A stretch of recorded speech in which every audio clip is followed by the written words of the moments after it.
hati-hati ya, kalau kita hanya mau dengar apa yang enak buat telinga kita, itu panah yang bisa mematikan kita. Orang-orang yang punya reputasi, karakter, dan sikap hidup dibutuhkan di masa-masa krisis. Ada yang lebih berharga daripada uang itu, yaitu orang-orang yang Tuhan percayakan pada saudara. Orang yang saudara bangun kepemimpinannya, murid dan mentori, itu lebih penting.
Saya beri judul reputasi pijakan kepemimpinan saudara. Yang saya maksud reputasi di sini itu bukan soal kompetensi ya, jangan disalahartikan, ini bukan kompetensi ya, juga bukan popularitas ya.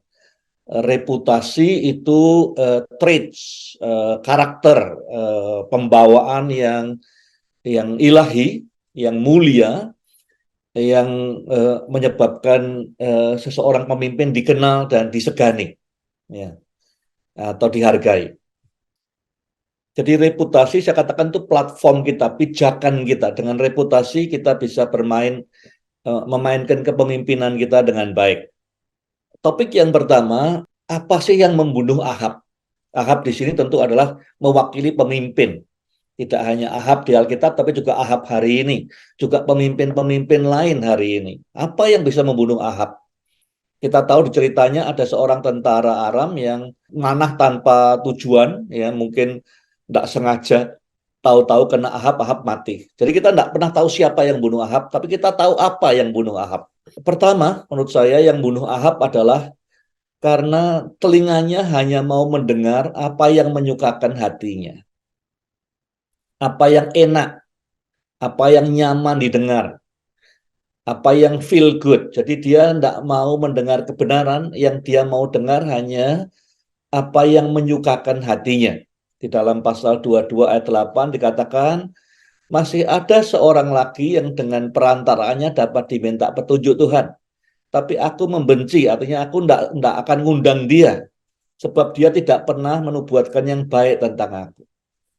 Ya, jadi Ahab dibunuh oleh karena sikapnya, keputusannya untuk hanya mau mendengar apa yang mengenakkan telinganya.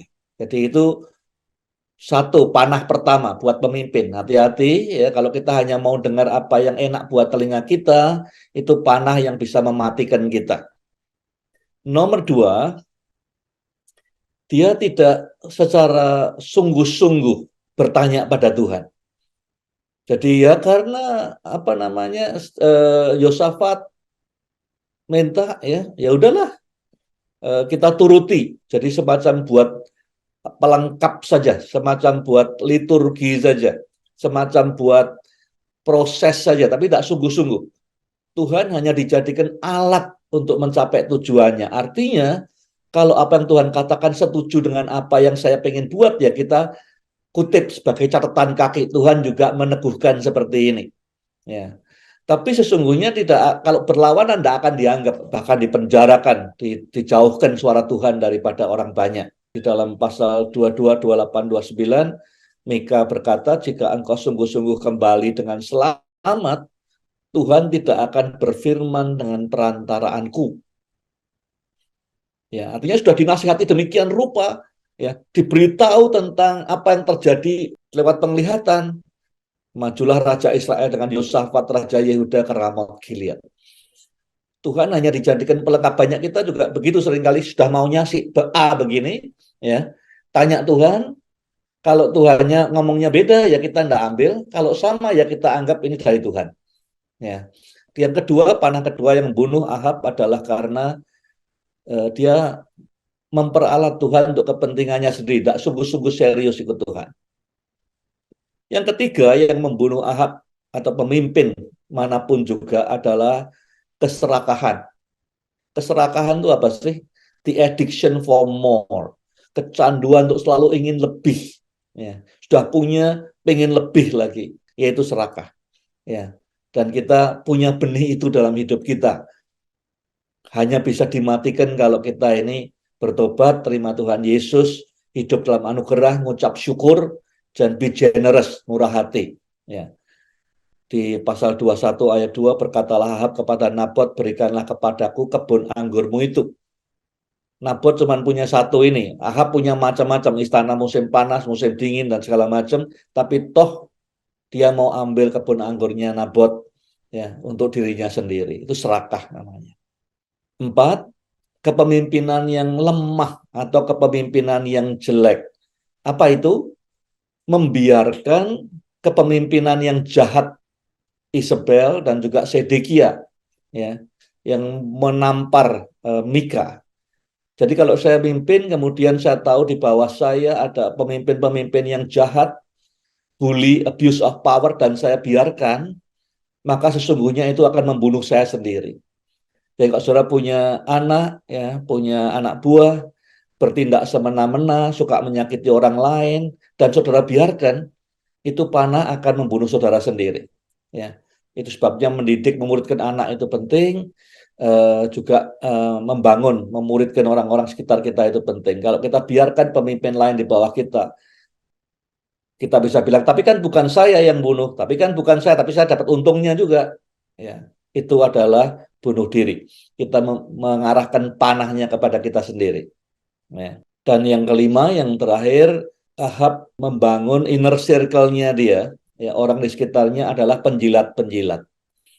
Orang-orang yang muji-muji dia, ya, ngangkat-ngangkat dia, bombong dia, gitu. Nah, banyak pemimpin modelnya begini juga, mengelilingi dirinya dengan para penjilat. Ya. Di pasal 22 ayat 6 dan 7, lalu Raja Israel mengumpulkan para nabi, 400 orang. Jawab mereka, majulah, Tuhan akan menyerahkannya dalam tangan raja. Namun Yosafat bertanya, apakah tidak ada lagi di sini nabi Tuhan yang dapat kita minta petunjuknya? Jadi Yosafat sebagai tamu, dia tahu nih semua orang penjilat, semua pembombong, semua 400 orang ini. Dan Raja Ahab senang dikelilingi oleh orang-orang seperti itu. Ya, bukan orang-orang yang mengasihi dia, yang ingin dia dengar kebenaran, tapi dia mengelilingi dirinya dengan penjilat-penjilat. Jadi hati-hati sebagai pemimpin, jangan sampai kita punya nasib seperti Ahab. 5 hal ini yang membunuh Ahab, bukan anak panahnya prajurit yang tidak tahu siapa itu, tapi 5 hal ini yang membunuh Ahab. Hal berikutnya tentang Mika. Ya. Mika ini punya reputasi. Pada saat genting di mana ada ketidaksetujuan antara Raja Ahab dengan Raja Yosafat, akhirnya Yosafat tanya, apa enggak ada satu orang yang betul-betul bisa kita dengar suaranya, mewakili suara Tuhan? Akhirnya Ahab bilang, ada. Ya, ada. Ini orang dengar suara Tuhan. Jadi ada reputasi sehingga pada saat genting yang diundang Mika. Ya, tentu ada Elia juga di sana kan waktu itu. Tapi Mika diundang di saat genting untuk menyampaikan suara Tuhan. Reputasi sekali lagi bukan popularitas. Ya, Elia lebih populer daripada Mika. Bukan soal kompetensi. Ya, jadi reputasi adalah satu trait, satu sikap hidup, satu karakter yang kita hidupi, kita bangun bertahun-tahun dalam hidup kita. Ya, sehingga kita dikenal oleh karena itu. Ini tentang Mika. Nomor 1, pemimpin yang punya reputasi yang mulia selalu dibutuhkan di masa krisis. Saya masih ingat dulu, saya baru bertobat sekian bulan, setahun mungkin, atau di SMA. Kemudian ada perdebatan di kelas rame sekali, ada orang yang katanya lihat hantu, ada yang apa. Kemudian mereka, saya dengar saya lewat, mereka kemudian bilang, kalau kamu tidak percaya ya, tanya Bambang, dia tidak pernah bohong katanya. Jadi sejak saya dulu sebelum bertobat ya bohong banyak banyak sekali. Ya. Tapi setelah bertobat dibangun sekian bulan, jadi ada reputasi orang saya tidak bohong. Jadi mereka kemudian ngundang saya untuk menyelesaikan perdebatan mereka. Dan ini sama kasusnya si Mika ini. Ya. Jadi 400 nabi berkata maju perang, Yosafat tidak yakin, akhirnya diundanglah Mika. Orang-orang yang punya reputasi, karakter dan sikap hidup dibutuhkan di masa-masa krisis. Mika reputasinya apa? Dia seorang yang punya integritas tinggi, ya, pemimpin yang berintegritas. Jadi siapapun tahu waktu itu, ya, walaupun mungkin suaranya tidak berpihak pada Ahab, tapi Ahab mengakui bahwa dia berintegritas. Ya. Yosafat bertanya, apakah tidak ada lagi yang bisa kita dengar omongannya, yang kita bisa percaya omongannya? Ahab bilang ada satu. Jadi Ahab, walaupun dia tidak suka Mika, tapi dia tahu ini orang punya integritas. Ya. Dan itu yang membuat pemimpin bisa bertahan dan pemimpin bisa berdampak adalah nomor satu, integritas. Tidak ada integritas, tidak ada leadership. Nomor dua, Ahab juga mengakui bahwa Mika ini punya hubungan yang intim dengan Tuhan. Ya. Taunya gimana? Di pasal 22 ayat 14, namun Mika berkata, demi Tuhan yang hidup, apa yang Tuhan firmankan kepadaku, itulah yang akan aku katakan. Jadi waktu Yosafat tanya kepada Ahab, apa enggak ada orang yang bisa dengar suara Tuhan? Ahab bilang, ada satu, tapi aku enggak suka. Ya. Jadi Ahab mengakui bahwa Mika ini intim dengan Tuhan, akrab dengan Tuhan, dengar suara Tuhan. Ya. Dan Mika pun mengakui bahwa aku tidak akan ngomong apa-apa kalau Tuhan tidak ngomong apa-apa. Jadi Tuhan ngomong sering, bergaul akrab dengan Mika. Itu reputasi yang bagus. Saya harap semua kita punya reputasi seperti itu. Ya, ini orang yang dengar-dengaran Tuhan, orang yang akrab dengan Tuhan, orang yang intim dengan Tuhan. Bukan karena saya ngomong saya intim terus saya intim, tidak. Tapi dari hidup kita, pergaulan kita dengan Tuhan, orang akan lihat itu. Yang berikutnya, ya, bahwa dia dikenal sebagai orang yang tidak, bukan nabi yang cari perkenanan orang, ya, diterima oleh orang. Dia bukan orang yang dia nyampaikan firman supaya pendengarnya senang. Ya, kadang-kadang kita diminta nyampaikan firman Tuhan, kita mikir gimana ya, nyampaikan yang membuat pendengar saya senang, ya, berterima kasih dan segala macam. Tapi Mika bukan orang seperti itu. Dia tidak posing pendengarnya senang, tidak senang. Ya, Mika seorang nabi yang bukan cari muka, bukan cari supaya pendengarnya senang. Kesaksiannya Ahab, ya, aku benci dia sebab tidak pernah dia menubuatkan yang baik tentang aku di pasal 22 ayat 8. Yang kelima, Mika dikenal seorang yang pemberani, seorang nabi yang berani menyampaikan kebenaran apapun resikonya. Raja berkata kepadanya, sampai berapa kali aku menyuruh engkau bersumpah supaya engkau mengatakan kepadaku tidak lain dari kebenaran demi nama Tuhan. Mika menyampaikan resikonya apa? Resikonya dia dipenjara, resikonya dia dipukul nabi lain. Ya. Jadi dia seorang nabi yang pemberani, apapun resikonya dia sampaikan kebenaran itu sendiri. Pertanyaan refleksi buat kita masing-masing, ya, saudara dikenal oleh karena apa? Bukan, sekali lagi, bukan kompetensi, kehebatan saudara, bukan popularitas, tapi dikenal karena apa? Oleh lingkungan saudara. Ya, misalnya si A ini dikenal karena dia ini orangnya care sekali pada orang lain. Dia ini pemberani. Ngomong apapun resikonya asal yang dia omongkan benar. Si A ini reputasinya orang yang integritasnya tinggi. Si B ini dikenal sebagai orang yang jujur. Si C dikenal sebagai orang pekerja keras dan segala macam. Jadi pertanyaan masing-masing saudara, saudara dikenal dalam hal karakter ilahi, dalam hal reputasi kerajaan Allah, dikenal karena apanya? Ya. pertanyaan yang nyambung. Kapan terakhir kali saudara dicari, dibutuhkan oleh orang, oleh karena reputasi saudara? Ya, bisa aja saudara berkata, wah saya nggak tahu lah, temennya mungkin ada yang tahu. Tapi ini bukan untuk nyombongkan diri, bukan untuk pamer, bukan ya, karena cuman sekedar ingin ngecek ke dalam diri kita sendiri, reputasi apa yang sesungguhnya sudah kita bangun selama ini. Karena reputasi tidak datang begitu saja, tapi kita membangunnya bertahun-tahun. Entah itu integritas, entah itu kejujuran, entah itu keberanian, kepedulian pada yang lemah, itu kita bangun bertahun-tahun. Mungkin kita jauh dari sempurna, tapi itu reputasi itu kita bangun bertahun-tahun, suatu sikap hidup, suatu karakter yang membuat orang kemudian datang kepada kita dalam keadaan krisis atau butuh sesuatu.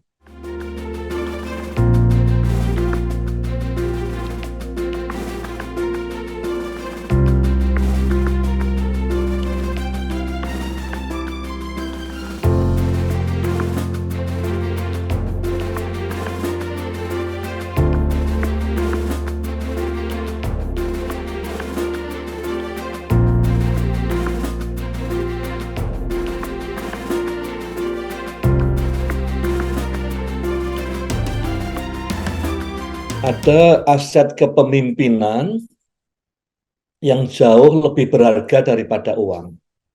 Kalau kita tinggal lama bekerja di dunia, rasanya uang kayak paling penting. Ya, orang kalau bilang kalau udah ada uang mau apa? Ya, mau gimana? Ya, tapi Nabot ditawari uang banyak. Ya, dia ditawari oleh Raja Ahab yang mungkin waktu itu paling kaya di negeri Israel.